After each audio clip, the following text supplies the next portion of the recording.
Greetings. I'd like to welcome the audience today. We are very, very grateful that you have chosen to share some of your busy day with us. We know your time is valuable, and we'll honor that today with what I am confident will be an engaging discussion. Once again, our topic is digital sales and service maturity model. Our sponsor today is Alkami. Our host is American Banker, and my name is Mike Sisk. I'm a contributing editor at American Banker. I will be your moderator today, and my articles have also appeared in Barron's, Crane's Business Inc., Institutional Investor, Strategy, Business, and Worth. And I am very, very pleased to welcome back our speaker today. Allison Cerra is Chief Marketing Officer. Allison leads all of Alkami's product and corporate brand marketing initiatives, establishing the company as a force in reshaping the modern banking landscape. Just before we jump into the discussion, I want to reiterate one quick note that was in that little introductory video that we're taking questions. Please, throughout the hour, if the question occurs to you, pop that into the queue. You don't have to wait until the very end. So definitely get that question into the queue. And if we run out of time and don't get to a question you've asked today, we'll definitely follow up after the program. So, please ask away. We very, very much want to hear from you. And let's see. I think that with that, Allison and I are going to have just a little bit of a discussion. She's going to be sharing some research and findings. But so just to kick things off, Allison, what inspired Alkami to do a research project on digital maturity and create this assessment? What got you going on this project?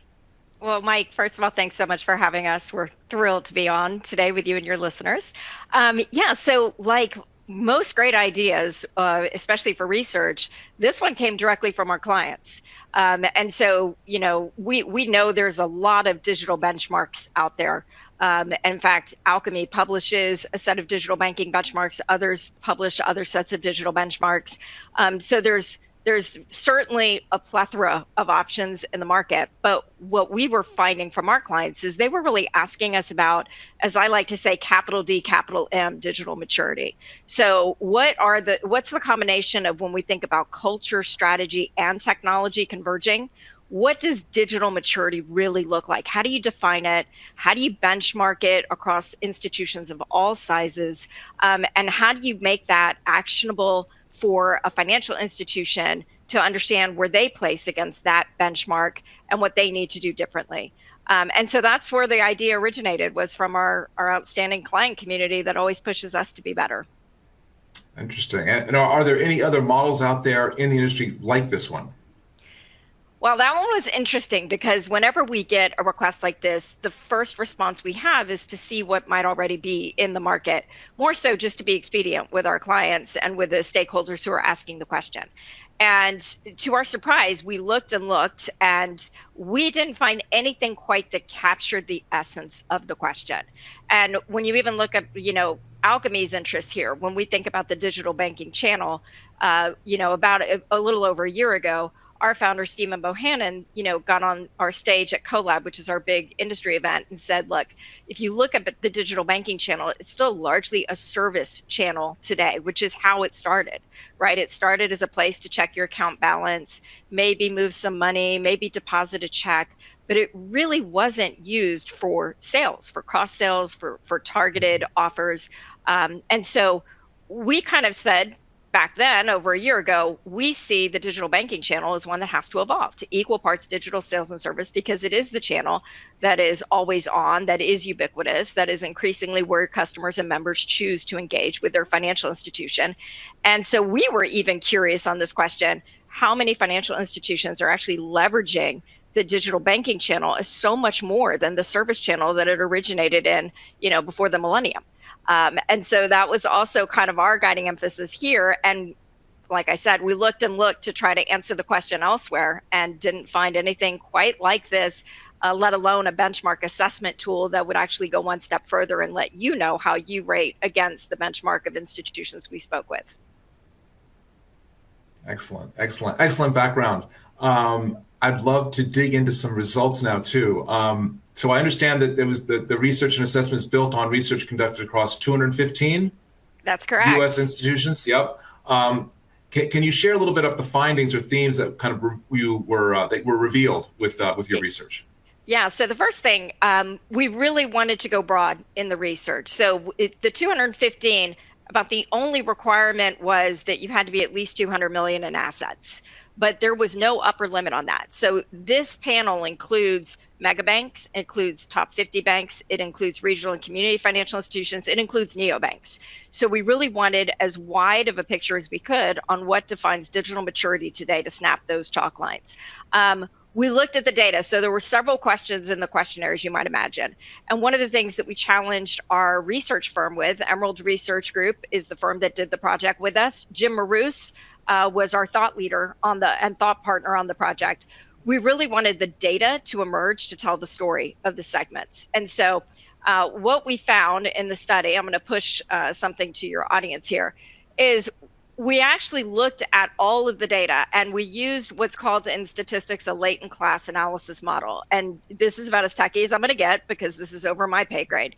But in statistics, these are kind of models that are used for scholastic aptitude tests like the SAT as an example. And it's basically how do you measure something that isn't exactly observable, but based upon how people answer the questions, you start to find the model starts to tease apart where cohorts of similar kind of behaviors, attitudes, preferences, where those cohorts start to emerge. We applied several statistical layers on this to try to find the model that best fit in the way of where the data told the story, not us prescribing on a model, here's what we think the market is. And as you can see, there were 4 segments that emerged. We named these segments. The model doesn't do that, but we kind of named them based on defining a little bit about who they are. And you can see it's a pretty, kind of even normal distribution here, which was not by design. It just happened to be the model that best fit the data. Along the least mature, you've got kind of about 14% of the market that we would call the most nascent on this maturity model. The most progressive, about 9%, are on the furthest extreme. And then you've got, kind of the middle majority right in between. And we can actually start to define what separates these segments. And I'll give you some of the kind of like the Cliff's Notes version. I probably dated myself there, but the Cliff's Notes version of some of these segments. So the patiently exploring, you can think of these, Mike, as very high touch. So these institutions do not, by and large, prioritize digital in general. Remember that the study looked at strategy, culture, and technology, looked at all 3, not just, hey, what's in your tech stack today, but how do you make investments? What are your priorities as an institution? How do you define and describe your culture? There were a lot of other nuanced questions to be able to put more of a complexion on these segments. So when you think about the least mature, the patiently exploring, they're very high touch. They don't prioritize digital. They're very much still in branches and call center mode, and they want that very, quote, friendly, customer first, member first experience, and that typically comes with a very high touch appeal. When you start to move to innovation ready, the difference there is you're starting to prioritize digital. So you start to look at this cohort, they now are starting to prioritize their digital channels as another means of reaching their customers and members with more of an emphasis on user experience. They're starting to realize UI, UX is starting to become part of their narrative. As you start to move to digital forward, what characterizes them is now these are the individuals and the institutions that are really about the digital account opening experience. So they place more of an emphasis on digital account opening, mobile account opening, back office automation, and you start to see that emerge as some of the strengths of that cohort. And then last, but certainly not least, data first, appropriately named data first, because they really imbue data in just about everything they do. This goes beyond their tech stack on data and their modernized data architecture. It actually goes to the way they make decisions, the way they describe their culture. It is a data first approach, and that's the most progressive that we see in this curve. Really, very, very interesting. And are these categories static? In other words, if you were to do this in a couple of years, would being innovation ready mean something different than it does today? 100%. I'm so glad you asked that, Mike, because think of this as snapping the chalk lines today in 2024. What defines digital maturity? We intend this to be an annual study for that very reason, because these lines are going to emerge. And I want to show something because it's a really good point. even when we think about, because it's easy to assume, okay, data first means they're doing everything right, right? Because you think this curve means data first, they've got a lock on everything digital. Not true. You see things that data first can even do better, and you start to see a picture emerge of capabilities that, like this one, okay?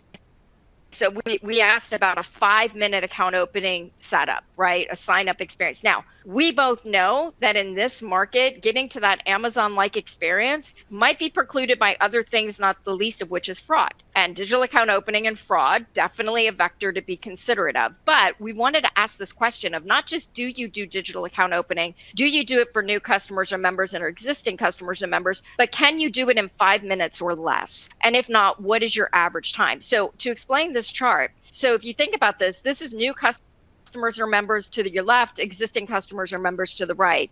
And the percentage shows you the percent of the institutions within that cohort that say that they currently offer a 5-minute account opening experience. And you see for the most progressive data first, although they do better than the rest, they're only a quarter of them offering it today for new customers or members, only about 35% of them for existing customers or members. So we can envision a day, assuming we can mitigate the fraud risk here, which is a big assumption, right? But let's assume that at some point we start to mitigate the fraud risk here as we basically remove more of the friction, that this could be the next pursuit. When you look at the less than 15 minutes, you see a very different set of numbers there. We're getting into more than half of the most progressive, in some cases as much as 3/4 when you start to look at that digital forward group that I said was distinguished by their account opening experiences. Now we're starting to get closer to the pin on what might be more readily available even by the most progressive institutions.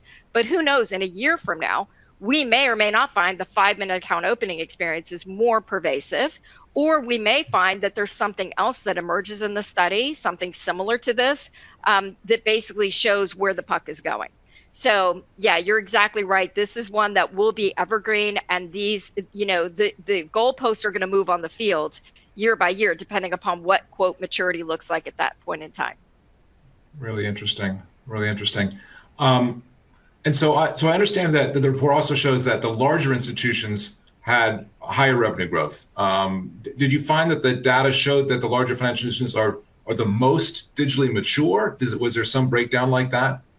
So yeah, so one thing that we do is we wanted to find out, does it even matter in the first place? Like, are we measuring kind of a vanity metric that does not matter when we look at business results? So part of the study actually asked for reported data on how has your institution grown over the past year.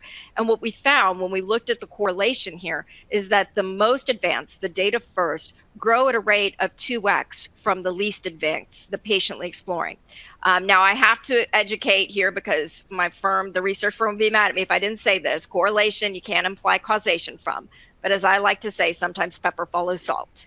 And in this case, we did see this interesting correlation where there seems to be a case of pepper following salt of the most progressive also are the most successful in the way of revenue growth. Interesting. And the innovation ready, is that maybe the fact that it's 9%, is that, I don't know, is that the fact that they're just investing more right now, or? Yeah, it could be that they're investing more. And this could be a case again where you notice in some of these charts, you're like, why is innovation ready less by just even a point than patiently exploring? I think that it brings authenticity to the analysis of the study, because if we wanted to contrive the numbers and not let the data emerge to tell the story wherever it led, we would all as humans like to see this kind of stair step in all of these graphs a certain way. You don't see that in the data, but you do see the trends, and you start to see where the most advanced are doing better as a trend than the least advanced on the scale, which I think shows, look, we didn't contrive the data, we just let the data report back to us. And in some cases, sometimes you don't see much distinction, but in other cases you do see, like when you compare the cohorts to the right to those on the far left, that's where you start to see more of the distinction emerge. Interesting. Cool. Can you talk a little bit now about the key capability of data and how digitally mature financial institutions are using it? Yeah, absolutely. So let's look at that, because this is one that, again, the data first segment emerged from this based upon their application of data, their ability to get access to it, and their ability to use it. And so here's a key question from the study that we asked every financial institution, which went something like, look, when you think about your data architecture, how would you describe your organization's approach here? All the way from, we don't have a strategy or solution, to maybe we have something, but it's pretty limited still. So think, analog queries, reports, certainly nothing yet real time, nothing predictive, nothing yet that's prescriptive, to we've started to deploy modern data solutions. So this is when you start to see more organizations saying, yep, we've got data lakes, we've got integration with BI platforms, we're starting to monetize, all the way to we have fully deployed those solutions. So now these are the organizations that are talking about AI, they're talking about predictive models, they've enriched their data, they've integrated. And what you see here, this is probably where the data, one of the more stark examples of the data really showing what happens. When you look at patiently exploring, 100% of them basically have not even started to deploy modern data solutions. You can see that 22% have none, 78% have a limited strategy. None of them have started to deploy. On the flip side, if you go all the way to the right to the data first, 100% of them have at least started to deploy, with 73% saying they are in that most advanced scale of fully deploying modern data solutions. So this is an example of where you see the data clearly tell the separation of the story. But Mike, it goes further. When we look at things like culture and look at things like strategy, and we ask, and we'll talk more about this, I'm sure, but when we ask questions like, okay, well, how do you make decisions? Your data first cohort is much more likely to say, we make decisions in our institution based on data, versus the least sophisticated cohorts are more likely to say, we make decisions based on our experience. And so you start to see this separation even in the way they describe how they make decisions as an institution. And do they rely more on their experience and kind of more of their intuition, or are they more likely to rely on their data to inform those decisions? And again, that chart is equally distinct when you think about these cohorts, because I like to make these institutions a little more human. It's easy when we talk about like all this tech stuff, you kind of get lost in the fact that there are human beings in the institution that make decisions every day. The tech stack is an enabler to that, but how at the end of the day, where are the decisions really made? When you think about, kind of culture eating strategy eats technology. So we want to keep going further up to really understand the mindset, not just the tool set of these institutions. Where the human in the loop, where the human is in the loop, basically, sort of right. Exactly right. Exactly right. Yeah.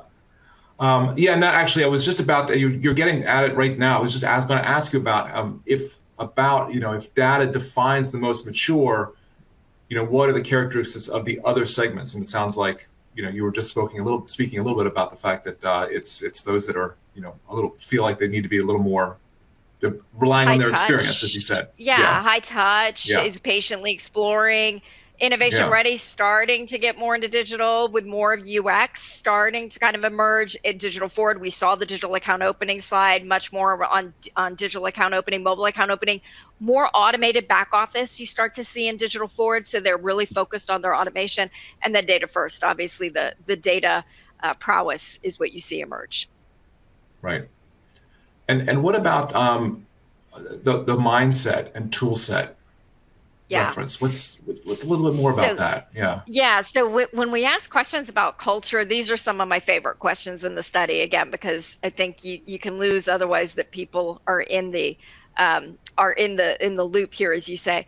So one of the questions we asked is, look, describe your company's culture. And we gave them a list of 10 adjectives that they could choose up to 3. And these adjectives included things like, we're determined, we're inclusive, we're honest, we're equal and non-hierarchical, we're structured, we're customer or member first, we're results driven. I mean, we asked a lot of kind of a wide range of adjectives. And we said, okay, describe your company's culture in no more than 3 of those adjectives. And what this shows you, okay, the first thing to take away from this chart is the number 1 adjective used, no matter the cohort, was customer or member first. And that was cited by 85% of your patiently exploring, 72% of your innovation ready, 68% of your digital forward, 57% of your data first. That was the number one for all of them. Although you see more of them said that in patiently exploring the data first, it doesn't stop the fact that still it was the number one choice even among data first, even though less of them chose it. So far, so good. Tracking? Mm-hmm. But now when we start to Yep. look at what was the second thing that really defined them? Now you see the separation. The more progressed institutions are much more likely to say they are results driven. The least mature organizations are much more likely to say they are friendly. So as we like to say, while customer first is the typical mindset, mature organizations tend to deliver that through results. Less mature tend to deliver it through smiles. So it's that kind of we're friendly versus we are results driven. I will also tell you this is throughout the data, not just in their own culture, but in the way they interact with their partners in the ecosystem. So we asked questions along the vein of, look, do you rely on your partners to push you forward, or do you rely on you to push your partners forward?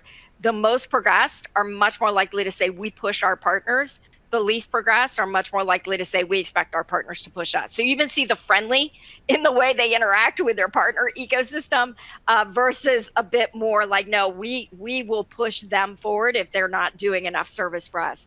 When we further asked within digital banking specifically as kind of a product or a channel, what matters most to you? Is it in the platform? Is it the speed, the aesthetics, or the capabilities? We find here the less mature are much more likely to look at look and feel. The aesthetics and the interface matter most to them. The more mature are much more likely to look at the functionality. Advanced capabilities matter more to them. So again, you start to see culture eats strategy, strategy eats technology. It all flows down. And the way you even describe yourself as a culture impacts potentially even how you interact with your vendors, impacts what you're likely to prioritize on things like, is it more about the look and feel, or is it more about the power and the functionality? It impacts how you're likely to make decisions. Are you more results driven and you rely on the data to inform those results, or are you more likely to rely on the experience of your team? It really has a thread throughout the research that I find to be quite fascinating. Really interesting. Really interesting. And so, and where, I mean, where, we talked a little bit about bigger institutions, but where do the smaller institutions, do they fall typically in kind of these, in any one particular bucket here? Yeah, I'm so glad, because this is one that when we looked at the data, Jim Marous asked a really good question as we were kind of going through this. And he said, I'm really curious, is it about the size of the dog in the fight, or about the size of the fight in the dog? Is there just a natural proclivity that if I am one of the mega banks, I have more resources than I can shake a stick at? I can throw anything at this problem and I can solve it. So do you find that larger institutions, just by virtue of their resources, are destined to be on the large or the more mature side of the curve, and vice versa? Do you find that smaller institutions, because of their size, are destined to be on the less mature side of the curve? The good news for the audience is, because it's as much, if not more, about the mindset than the tool set, we definitely see that smaller institutions are punching well above their weight. I want to show this chart. So this chart kind of looks at the maturity of the segments versus the institution size. Let me just break it down for you. So I told you that the only gate is that you had to be 200 million in assets to take the study. That was the floor. There was no ceiling. So this is where we have everybody from megabanks, top 50s, and everybody else in this curve. What you find is the blue line charts out the asset size against those that are patiently exploring and innovation ready, the less mature segments. The burgundy line plots out asset size versus the more mature segments, digital forward and data first. And what you see is the average institution size that are less mature are only 730 million. The most mature institutions' average size is 21 billion. Okay, so you look at that, you go, all right, well then it's pretty much size matters here. This is like destined to be a big institution's game. But wait, there's more. Because now when we start to peel the data back, we see that a quarter of these digital forward and data first institutions have less than 500 million in assets. And on the other side of this, about 16% of the patiently exploring and innovation ready, the least mature, have more than 5 billion in assets. So we start to see where institutions are defying gravity on both ends of the curve. Some are doing it in a good way, some are doing it in a not so good way. And when we start to look at the attributes that separate these, especially these smaller institutions, what distinguishes them from their peers of similar asset size. Again, Mike, we see the same themes emerge. It's about their culture. They're much more likely to say they're results driven versus that they're friendly. They're much more likely to imbue data in their decision making. They're much more likely to have at least started to deploy more modernized data architectures. They're much more likely to say that they push their vendors forward versus waiting on their vendors to push them. They are much more likely, and they're maniacal about monitoring app reviews and ratings and their UX, and they do it with a great degree of frequency to make sure that that is part of their culture and the way that they think about their customer or member feedback. So, and they're much more likely to embrace change. They're much more likely to say, we go first, we don't wait for the market. And on the flip side, when you look at what distinguishes the underperformers, why are they not doing as well as the larger institutions in their asset class? You find the exact flip side of that. Much more likely to rely on their experience versus data, much more likely to take a wait and see approach versus actually being the first in the market with a new product technology or other capability. And sadly, Mike, these institutions know they're underperforming because they're much more likely to rate themselves lower than their competition when we ask them, how do you think you're doing in the market? So it's not like it's lost upon many of them that they aren't punching at their weight class. In fact, it's kind of sad. They know they're not, and they're much more likely to have less swagger versus those on the left side of the curve. The smaller institutions much more likely to have the swagger to say, we're doing better than most in our field. Interesting. It kind of reminds me of the old saying that there's more divergence within groups than between groups. Correct. That's really well said. Yeah, that definitely is well said. Yeah. So can you talk a little bit about the 5-question assessment? That I'd really love to hear more about that. Yeah. So one of the things that we really wanted to do, and I'm going to put this up on the screen for your audience so that they know where they can take this. So one of the things that really we wanted to make this study actionable. If what we had just gone through was all there was, that would have been interesting perhaps, but not actionable. Because if I'm sitting in your audience and listening to all of this, I would then have to go, okay, but now how do I relate that to what my institution is doing and where we are? So we challenged our firm Emerald. We said, we want, as an output of this study, we want it to be the first of its kind to actually be actionable, that anybody could take, I call it affectionately the Cosmo test, and say, where am I on this scale? And so the firm found the 5 most statistically relevant questions that had the highest deterministic outcome on the actual model's results out of the entire battery of the survey, to say these are the 5 that within a pretty good accuracy range, we are confident that if people took these 5 questions and answered them, that they would have a pretty good indication of where they would likely be on the curve, even if we gave them the full assessment. And from that, we've put this out on alkami.com. It is free. So any FI can take this. And we go one step further and we give you not only your results, what cohort are you in, but now what do you need to do? What are the couple of things that you can prioritize in your institution if you wanted to graduate to the next cohort in the curve?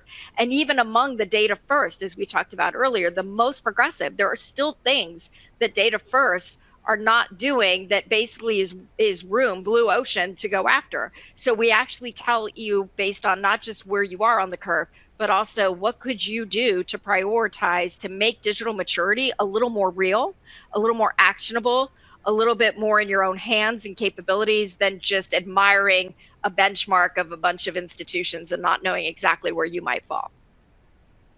Excellent. So let me just, this has been awesome, really interesting discussion, lots of great data, of course. Let me just ask you one last question. So if a financial institution is ready to engage in a digital transformation journey, where do they start? What would your recommendation be? So, Mike, we have now done this with our several of our customers, as you might imagine, where we go through this assessment with them in real time, because you can take this assessment in a matter of minutes, and just about anybody can answer these questions that are out there. What we find that's so interesting, and I would encourage your audience to do this, whether or not you agree or disagree with the study, no problem there, because we're always learning. Research is iterative, so we'll be doing this again, and we want that feedback because there's always things we can improve. But what I find fascinating about this is when we get an audience of senior leadership from an FI in a room, and we ask what are essentially at face value pretty simple questions that you would think would be, okay, these are pretty easy to answer.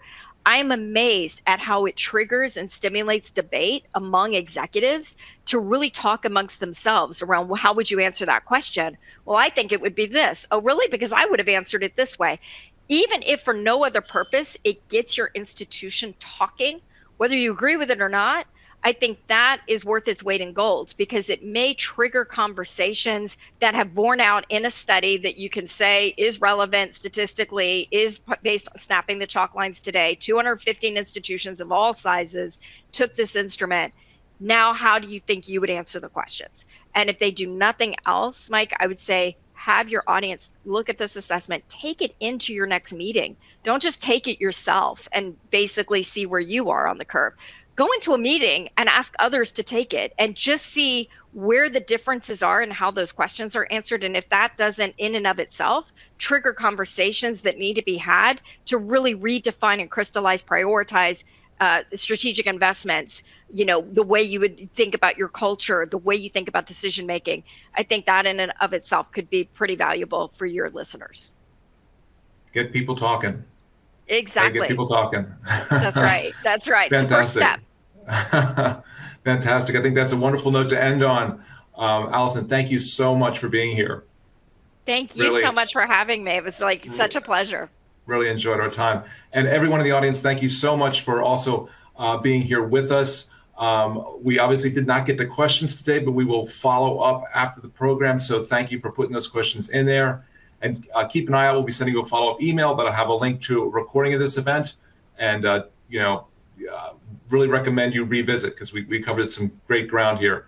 And with that, I will officially wrap it up. Wish everyone a wonderful rest of the day. And I hope you'll join us again here very soon. Thanks so much.